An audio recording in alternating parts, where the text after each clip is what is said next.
Alright, quick hello from me. This is an original story from Talesphere, and honestly, I didn't see this one unfolding the way it did. Alright, let's get into it. On my 35th birthday, my mother-in-law looked at my 8-year-old daughter and announced, "Don't be like Mommy. She's a liar."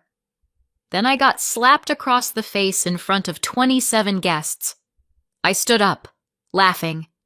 When they found out why, their faces drained of color.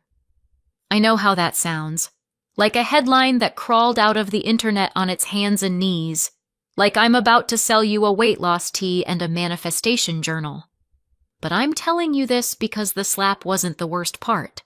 The worst part was the sentence that came before it. Because the slap hit my face. That sentence aimed for my daughter's brain. And once a kid learns to doubt her mother, you don't just move on. You either fix it, fast, or you spend years paying interest on someone else's cruelty. My name is Claire Harrington. Yes, that's my legal name. No, it's not the name I was born with. That's what happens when you marry into a family that treats names like branding. I'm an attorney. I'm 35. And I have an 8-year-old daughter named Sophie who is so polite she says, "Excuse me," to furniture. She's also the reason I didn't walk away quietly. Because when you have a child, you don't get to choose the easy version of courage. You get the necessary one. That morning, my birthday morning, our apartment was silent in the way expensive spaces are silent. Thick carpets, good windows. The kind of calm that makes you feel like you're being watched even when you're not. Sophie sat at the kitchen island in her pajamas, shoulders tucked in, like she was trying to make herself smaller than her own body. I poured pancake batter. She didn't look at me. Not in the usual sleepy kid way, in the careful way. The what mood is mom in and what answer is safe way. That doesn't come from nowhere. That comes from training. "Mom?" Sophie said finally, tracing a slow circle on the marble with her finger. "Yeah, baby." Do I have to go tonight?" She didn't mean the restaurant. She meant Margaret, my mother-in-law. The woman who could say sweetheart like it was a warning. I kept my voice light. "It's my birthday dinner. We'll be there for a little while. Then we'll go home." Sophie nodded like she understood the words, but not the promise. Then she said the thing that made my stomach drop. "Grandma said you lie." Just like that. No drama. No tears.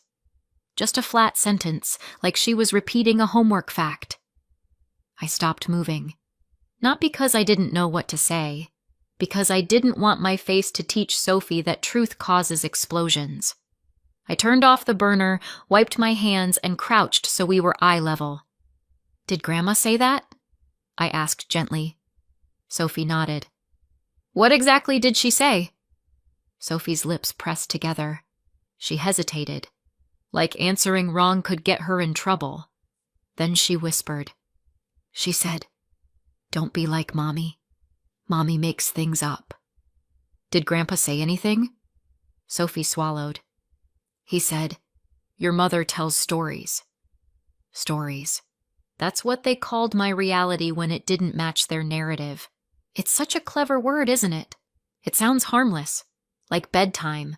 Like imagination. Like you're not actively teaching a child that her mother can't be trusted. I took Sophie's hands. Her fingers were cold. "Soph, look at me."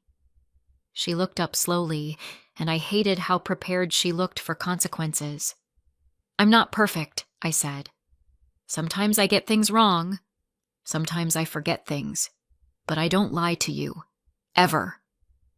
Her shoulders lowered a fraction, like she wanted to lean into that truth, but wasn't sure she was allowed. Then she whispered, "Grandma said if I believe you, I'm being disloyal." That word hit me harder than any slap. Disloyal. They weren't just insulting me, they were recruiting my child. Here's what you should understand about the Harringtons. They don't fight like normal families fight. They don't yell and slam doors and regret it later. They manage. They don't threaten. They imply. They don't punish you loudly. They punish you quietly, elegantly, in ways that make you look crazy if you complain. A raised eyebrow, a concerned text, a perfectly timed comment in front of the right person. They'll ruin your life with a smile and then send you flowers to prove they're not that kind of people. Margaret Harrington didn't need to scream to be terrifying. She did it with tone. The first time I met her, she looked me up and down like she was pricing me. Then she said, "Oh, Claire, you're charming." Charming is what rich people say when they don't mean impressive. Charming is what you call a thing you'd never take seriously. When I married Alex, Margaret made sure I understood the rules, not directly.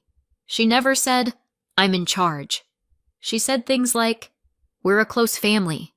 Alexander needs stability. We value discretion." And then she'd smile like she'd just offered me tea instead of a warning. Alex would squeeze my hand under the table like he was reassuring me, and I'd squeeze back thinking, he's on my side. He chose me. I didn't know yet that Alex had been conditioned to choose his mother the way people choose breathing, not because he wanted to, because he didn't know he had another option. Alex wasn't cruel in a loud way. He didn't call me names. He didn't throw things. He did something more dangerous. He stayed neutral.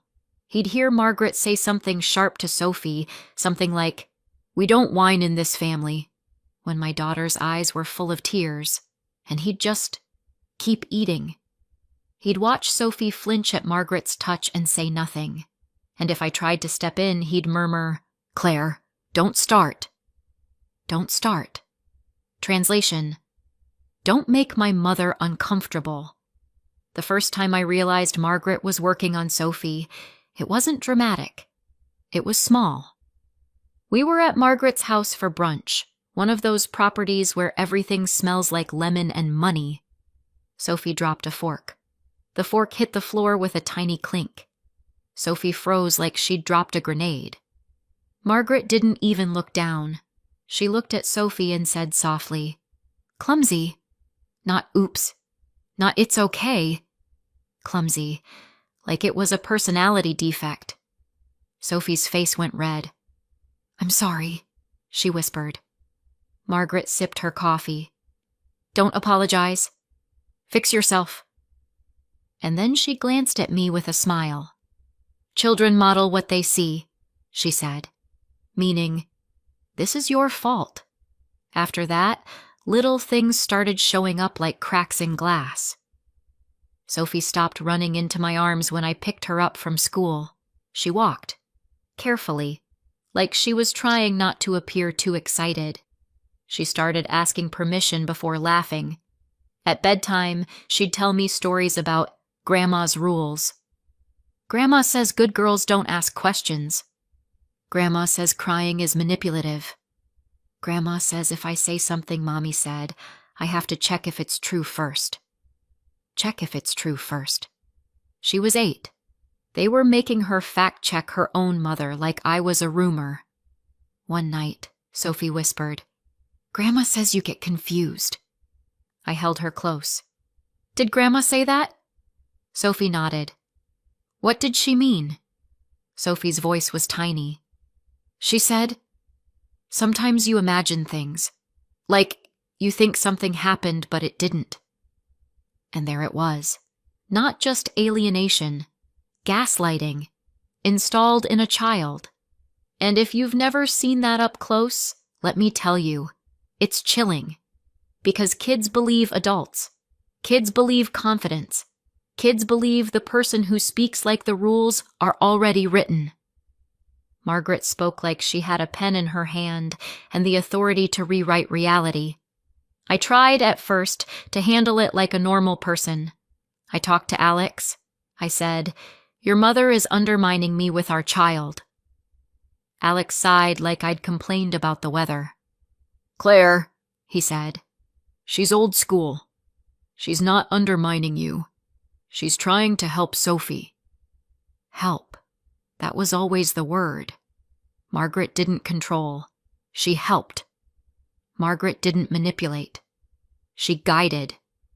Margaret didn't hurt. She corrected.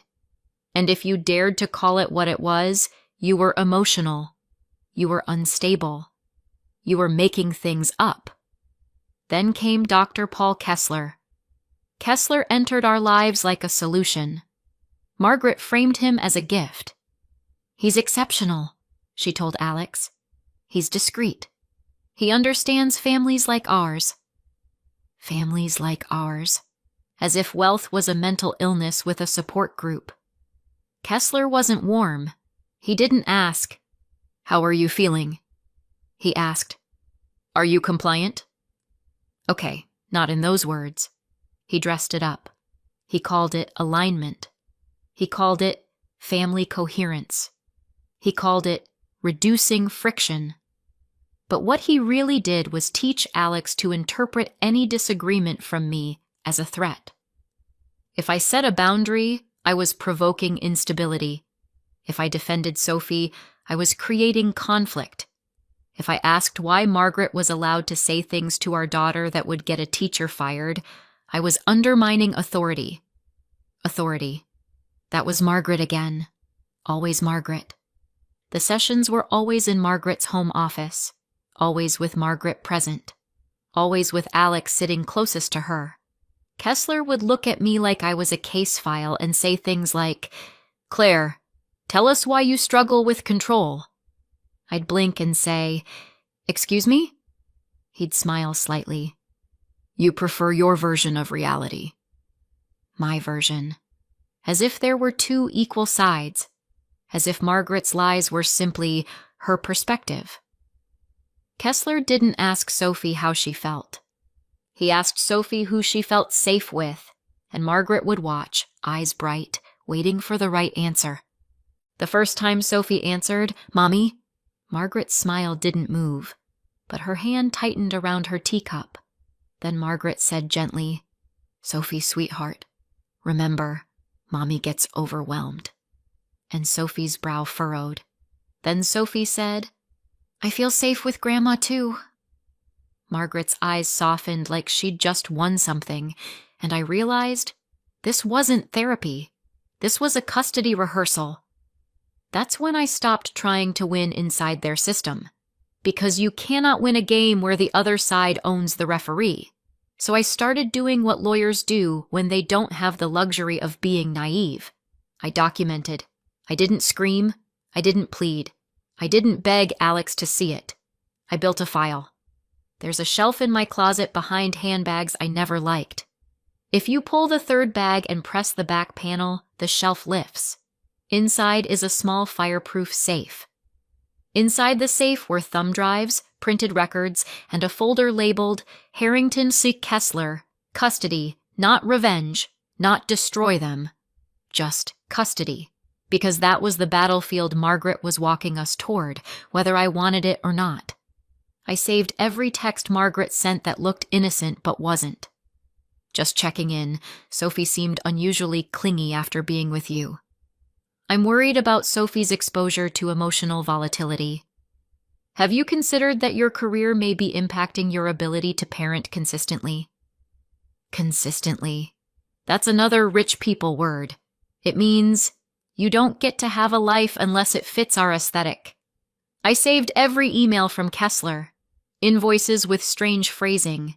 Notes that sounded like someone writing a narrative, not documenting health. I saved calendar invites titled Family Session that were really training sessions for Alex. I saved the one text from Alex that broke my heart. Mom says it would be better if Sophie spends more time at her place. She needs structure. Structure. Sophie needed safety, and if Alex couldn't tell the difference, that wasn't just a marriage problem. That was a parenting emergency. I hired Ryan quietly. Ryan wasn't dramatic. He didn't wear a trench coat. He didn't call himself an investigator like it was a movie title. He wore plain clothes and listened more than he spoke. He was also the first person who said something that made me feel sane again. After I told him everything, Margaret, Kessler, Sophie's new fear, Ryan nodded slowly and said, This is classic alienation. And the money stuff? That's just the engine. The control is the point. The control is the point. Exactly. Ryan did what I couldn't do alone. He found patterns. He followed the paper. He connected names and LLCS and transfers. He found the quiet machinery behind the Harrington image. Because the Harringtons weren't just wealthy. They were connected. Donors.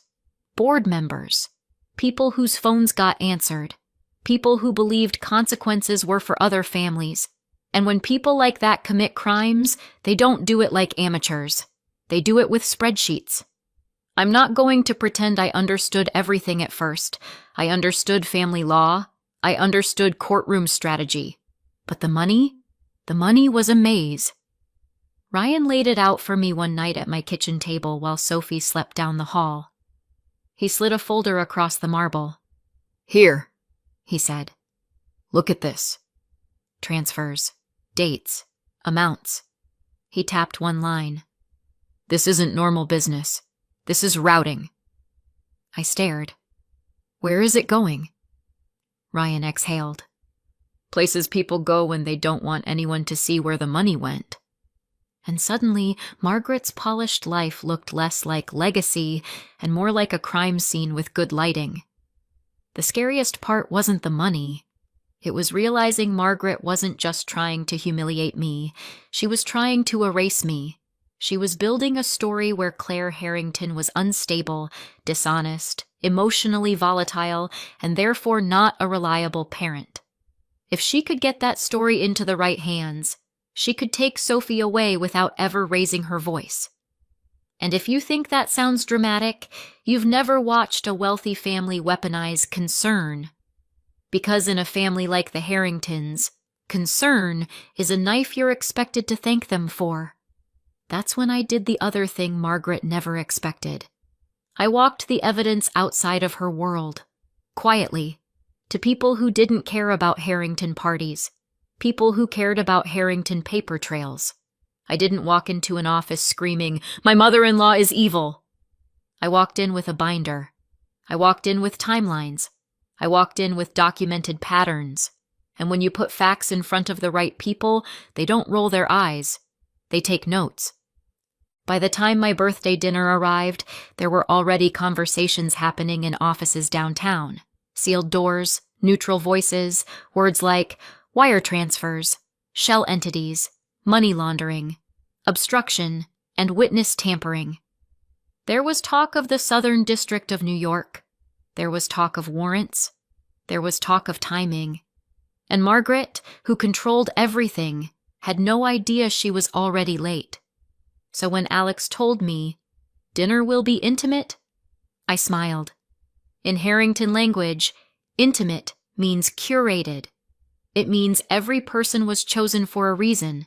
It means every seat has a purpose. It means the room itself is a weapon. I spent that day the way you spend a day when you know a storm is coming. I worked. I answered emails. I picked Sophie up from school. I listened to her chatter about a class project like my heart wasn't tight as a fist. At one point she asked, "Do you think Grandma will be nice tonight?" I said, "I think Grandma will be herself." Sophie nodded like she understood exactly what that meant. That's not something an 8-year-old should have to understand. When we got home, Sophie got dressed slowly. She chose socks twice, changed them, then changed them again. Small anxiety disguised as choices. Alex came in from the bedroom wearing a suit that cost more than my first car. He didn't look at me when he adjusted his cufflinks. He looked at his phone. His thumb hovered over the screen like he was waiting for permission to breathe. I watched him and felt a strange grief, because I remembered the man he used to be, the man who laughed easily, the man who held Sophie like she was fragile and precious, not like she was a responsibility to be managed. Now he moved like a puppet who didn't know he had strings. On the ride over, Sophie sat between us in the back seat. Alex stared out the window, jaw tense. I watched the city blur past and tried to keep my breathing slow. Not because I was afraid of Margaret, Because I was afraid of what Sophie would see. Kids don't forget scenes like this. Kids store them in their bodies, and I was done letting my daughter's nervous system become collateral damage in Margaret's war. We arrived at a private dining room at Hudson Yards, high above Manhattan, where the windows made the city look like a toy set built for rich people. The staff smiled too brightly. The flowers were arranged too perfectly. The air smelled like citrus and quiet judgment. Sophie's hand was in mine, and her fingers were cold. Margaret greeted us at the entrance like she was accepting an award. "Claire," she said, kissing the air near my cheek. "You look lovely." Translation: "You look acceptable." Then she crouched in front of Sophie and adjusted her dress. Not gently, possessively. "My beautiful girl," Margaret said, loud enough for the room to hear. "Say hello, properly." Sophie's mouth opened. No sound came out. Margaret's smile didn't move, but her fingers tightened on Sophie's shoulder. Sophie whispered, "Hi." Margaret patted her cheek. "Good." And then, without looking at me, she added, "See? She listens." I scanned the room the way lawyers scan juries. Faces, body language, allies, risks. 27 guests. I counted. Margaret liked numbers that felt intentional, like nothing in her life was accidental. 27 meant controlled, not random. It meant she'd decided exactly how many witnesses she wanted. There was a state senator, Whitaker, laughing too hard at jokes that weren't funny, the kind of man everyone still called senator anyway. A judge, Caldwell, drinking expensive wine like ethics rules were an optional accessory. A few Harrington executives with smiles that didn't reach their eyes. A couple of family friends whose friendship looked suspiciously like shared secrets. And then, seated with a clear view of our table, like the evening had been built around his line of sight, Dr. Paul Kessler. Kessler lifted his glass at me, not as a greeting, as a challenge. Dinner began. Waiters moved like shadows. Plates arrived like art. People talked about investments and legacy and family values in the tone you use when you're trying to convince yourself you're a good person. Sophie picked at her food like she was afraid the plate might accuse her of something. Alex didn't touch mine or Sophie's plate. He drank water and watched Margaret. I knew that look. It was the look of a man waiting to be told what he was allowed to do next. At one point, Margaret leaned across the table and said to Sophie, "Sweetheart, tell Grandma what Mommy promised you." Sophie blinked. I don't... Margaret smiled. "Come on, you remember. Mommy said she'd take you somewhere, didn't she?" Sophie glanced at me, confused. I realized what Margaret was doing. She was planting a trap. If Sophie guessed wrong, Margaret could say, "See? Mommy confuses her."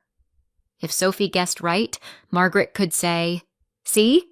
Mommy makes promises she can't keep." Either way, the conclusion was the same. Mommy is unreliable. Grandma is stable. I cut in calmly. "Sophie and I are going to the museum on Saturday." Margaret's smile held. "Oh," she said, as if she'd won something. "Saturday. How sweet." Then she turned to the guests. "Claire is very ambitious," Margaret said. "Sometimes ambition makes it hard to focus on what matters." She placed a hand over her heart like she was worried. The guests murmured politely. I thought, this is not a birthday dinner. This is a deposition with appetizers. Halfway through the meal, Margaret stood and tapped her glass.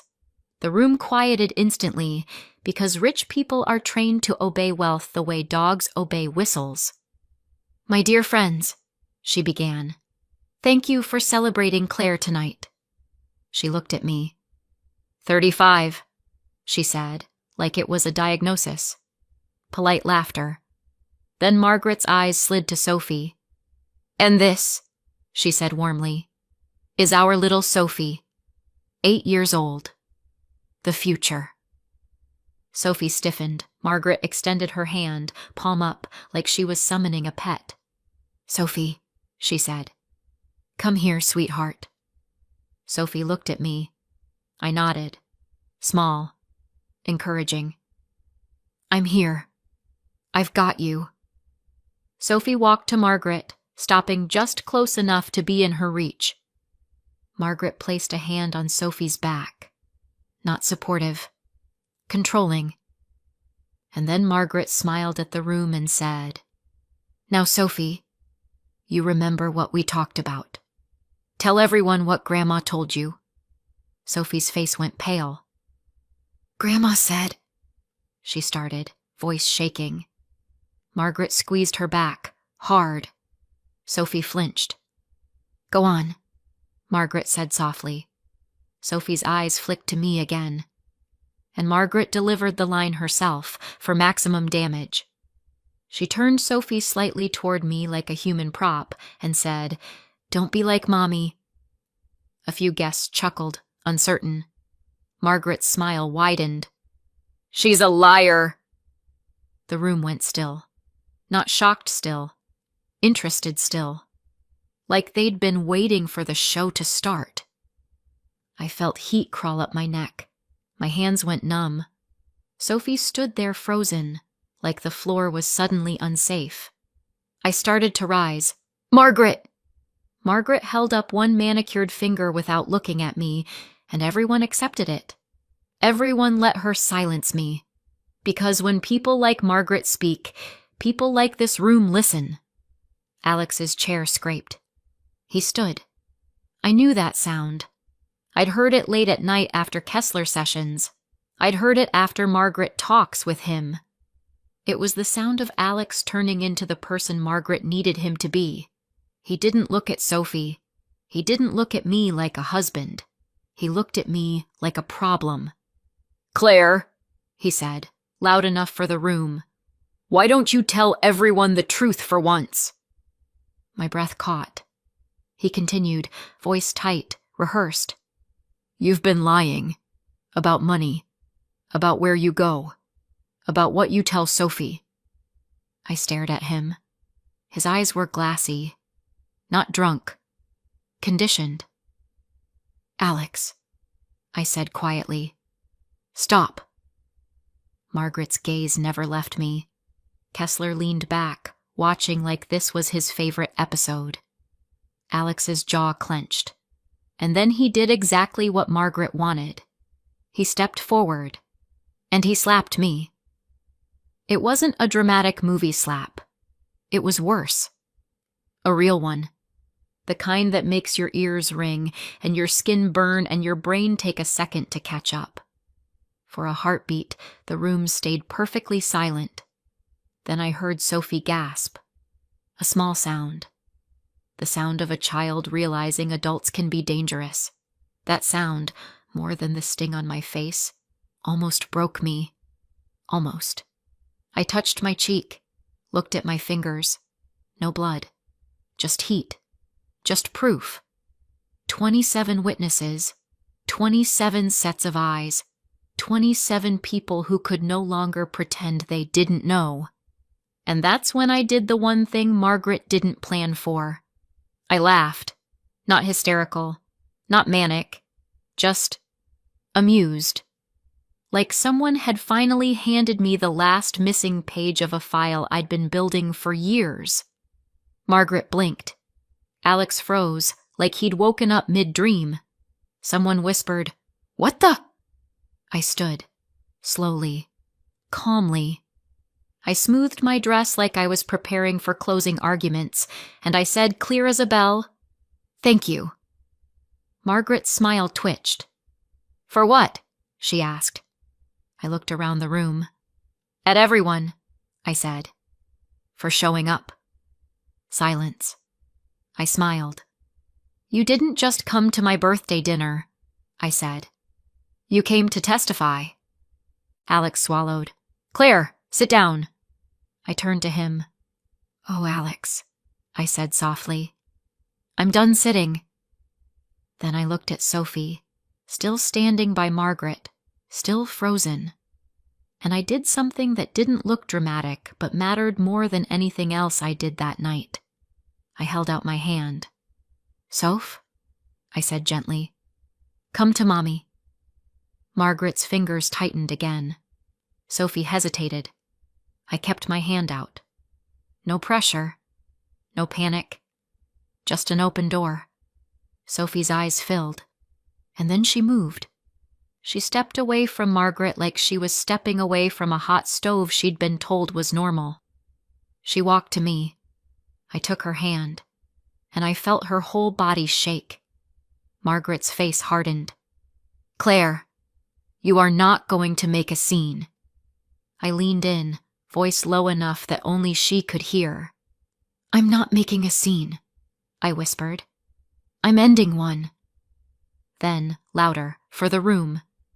"Ryan."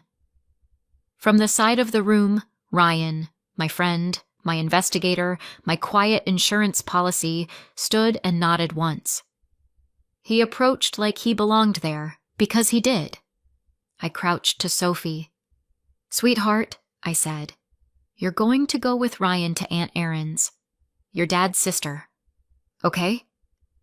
Sophie clutched my hand like a lifeline. "Are you coming?" she whispered. "In a minute," I promised. "I'm right behind you." Sophie looked at my cheek, looked at Alex. Then she nodded. Ryan guided her toward the door. Margaret took a step forward.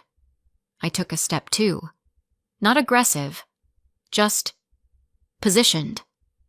Margaret stopped, because it's one thing to bully a woman alone. It's another thing to block her in front of 27 witnesses after your son just assaulted her. Even Margaret understood optics.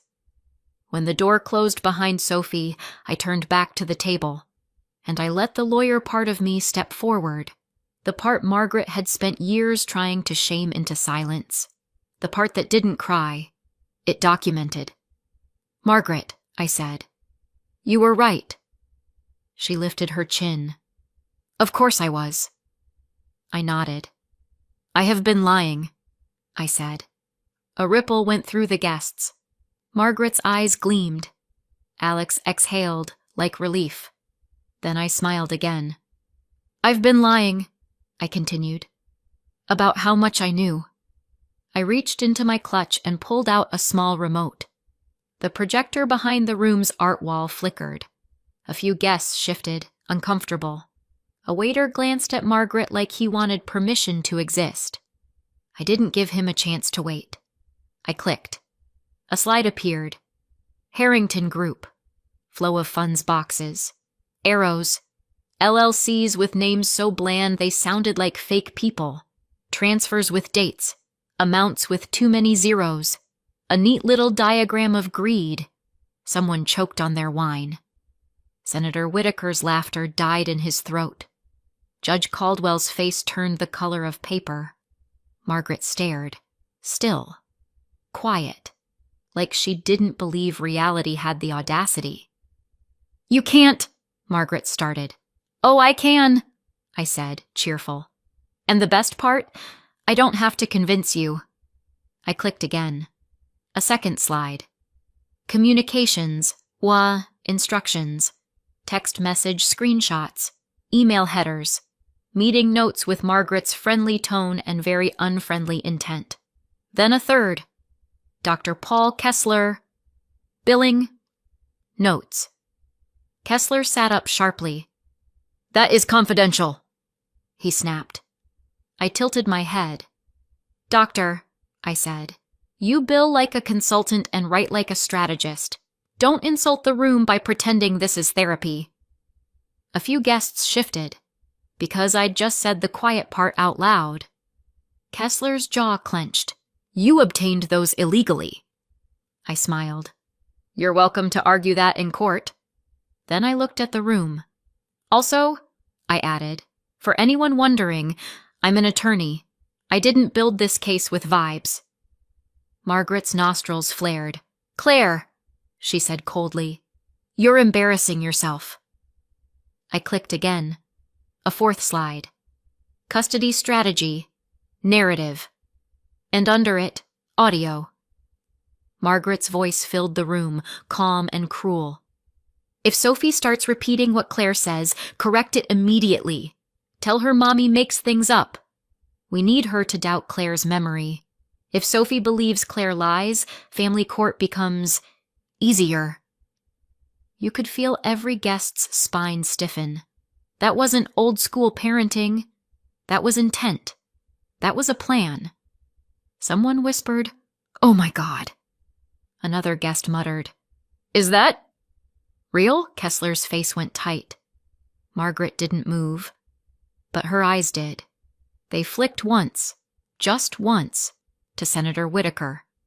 Like, "Fix this." Whitaker stared at the screen, like, "Absolutely not."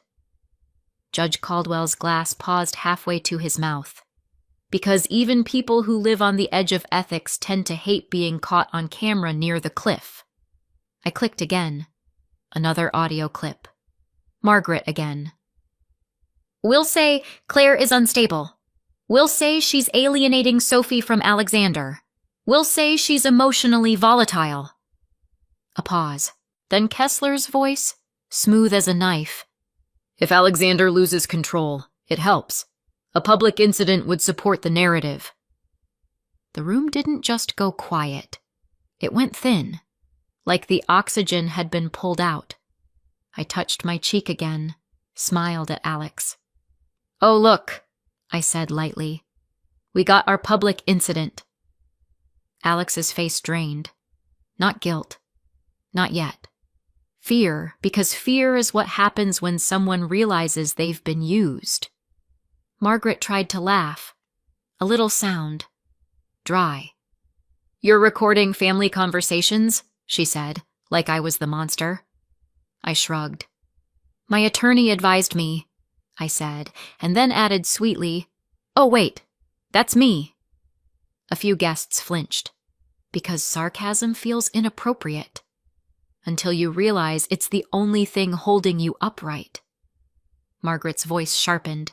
"You can't threaten people in my home." "Margaret," I said, "this isn't your home. This is a private dining room with staff and security cameras." Then I smiled at the room. "And before anyone gets any creative ideas," I added, "copies of everything you're seeing tonight are already out of my hands." Margaret's face tightened. "Who did you send them to?" she demanded. I paused, just long enough for it to sting. Then I said clearly, "The U.S. Attorney's Office." A ripple. "And the FBI." Now the ripple became a wave. Because wealthy people don't panic over morality, they panic over jurisdiction. A guest stood abruptly. "This is insane. I'm leaving." "Of course you are," I said pleasantly. "Just remember, leaving doesn't erase what you witnessed." Another guest reached for his phone. I lifted a hand. "Go ahead. Call your lawyer." "I already did." Margaret's voice turned sharp. "Claire, stop this, right now." I looked at her. Really looked. And beneath the polish, beneath the posture, I saw it. Not anger. Terror. Because Margaret didn't fear shame. She feared losing control. Kessler pushed his chair back. "You're destroying a family." I tilted my head. "No, doctor. I'm documenting what you helped build." He snapped. "This is a violation of privacy." I smiled. I love when people say privacy when they mean impunity. Then I clicked again. A final slide. Witness list. 27 present names. Not all of them, obviously, just enough for the message to land. I looked around the room. "Congratulations," I said.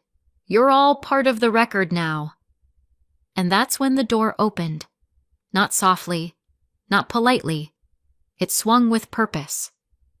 A man in a dark jacket stepped in, voice calm as a weather report. "NYPD, and federal agents with a warrant." Behind him, more people entered. Badges. Paperwork. Quiet authority. Rich rooms are used to attention. They are not used to this kind of attention. The man in front, Captain Donnelly, walked straight toward Margaret. "Margaret Harrington," he said. "We have warrants." Margaret lifted her chin like she could outstare the law. "This is harassment," she said. Donnelly didn't blink. "Ma'am, please stand." Kessler half stood, then thought better of it. An agent stepped toward him. "Dr. Kessler," the agent said, "we need you to come with us." Kessler's face twisted. "On what grounds?" The agent looked down at the paperwork. "Multiple," he said. "Start with obstruction."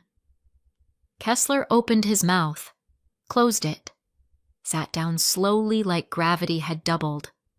Senator Whitaker's hands were shaking. Judge Caldwell looked like he'd just remembered every ethics seminar he'd ever ignored. One executive started sweating through his collar. Another woman whispered, "I shouldn't have come." And I thought, yes, that's the point. Margaret turned toward Alex, eyes flashing. "Alexander!" she snapped. "Do something!" Alex looked at her, then at me, then at the agents. And for the first time all night, he looked like a man who wasn't sure who he belonged to. He swallowed. "Claire, what did you do?" I met his eyes. "I protected our daughter," I said. "That's what I did." His voice cracked. I didn't mean..." I held up a hand. "Alex," I said quietly, "you hit me in front of 27 witnesses." He flinched like I'd slapped him back with words. "I don't need you to explain it," I said. "I need you to understand it." Margaret began speaking rapidly, names, donors, connections, threats disguised as reminders. Donnelly listened like he was bored. Because people like Margaret always think power is portable, like it can be carried in a handbag.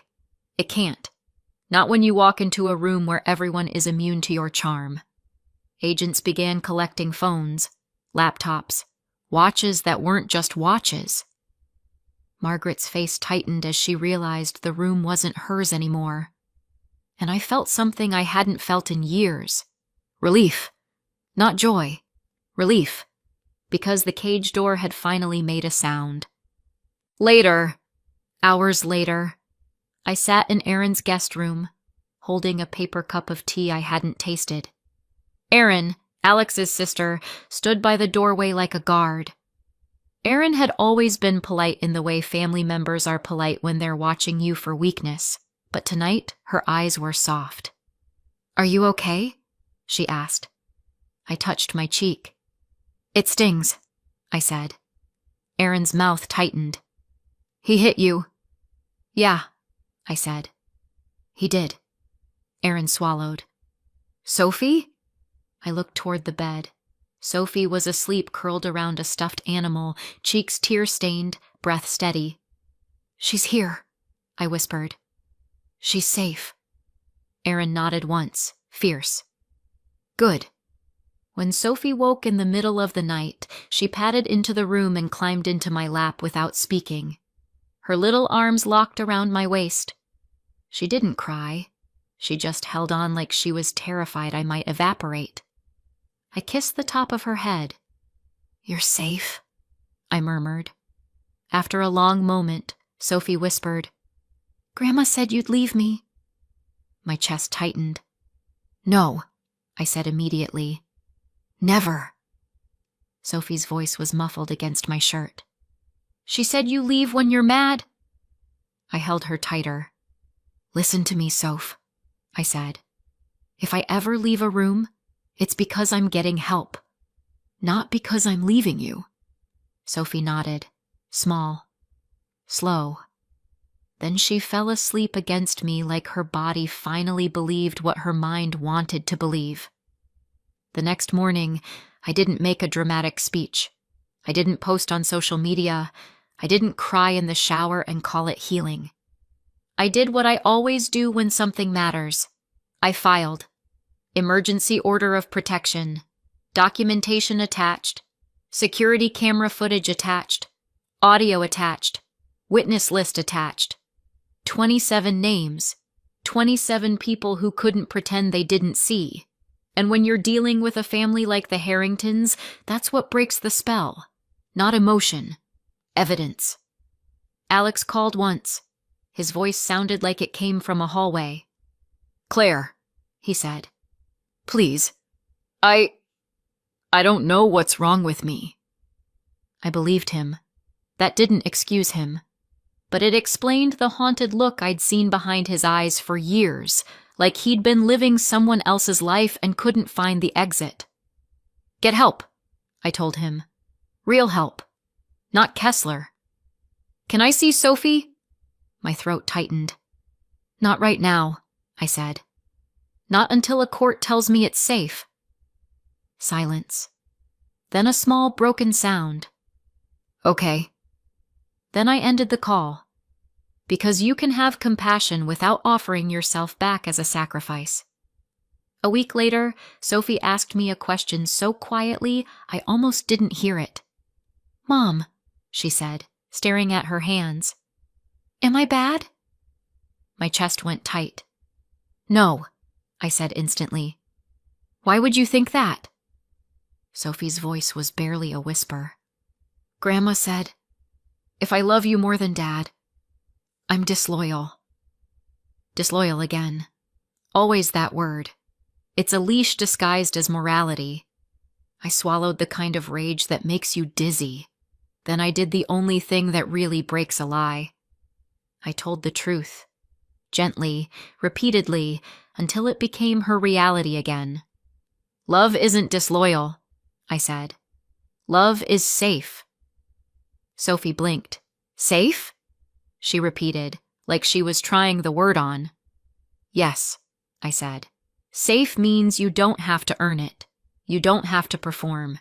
You don't have to choose sides." Sophie's shoulders loosened. Just a little. Like a plant turning toward light. People ask me if I regret laughing. No, because that laugh wasn't joy. It was recognition. It was the moment I realized they didn't slap me to break me. They slapped me because they thought I'd never fight back. They were wrong. And for the first time in a long time, I wasn't afraid of being called a liar, because the truth was already on the screen. Thanks for watching. If this story hooked you, hit like, subscribe, and turn on notifications so you don't miss the next one. And tell me in the comments, what would you have done in my place? See you in the next video.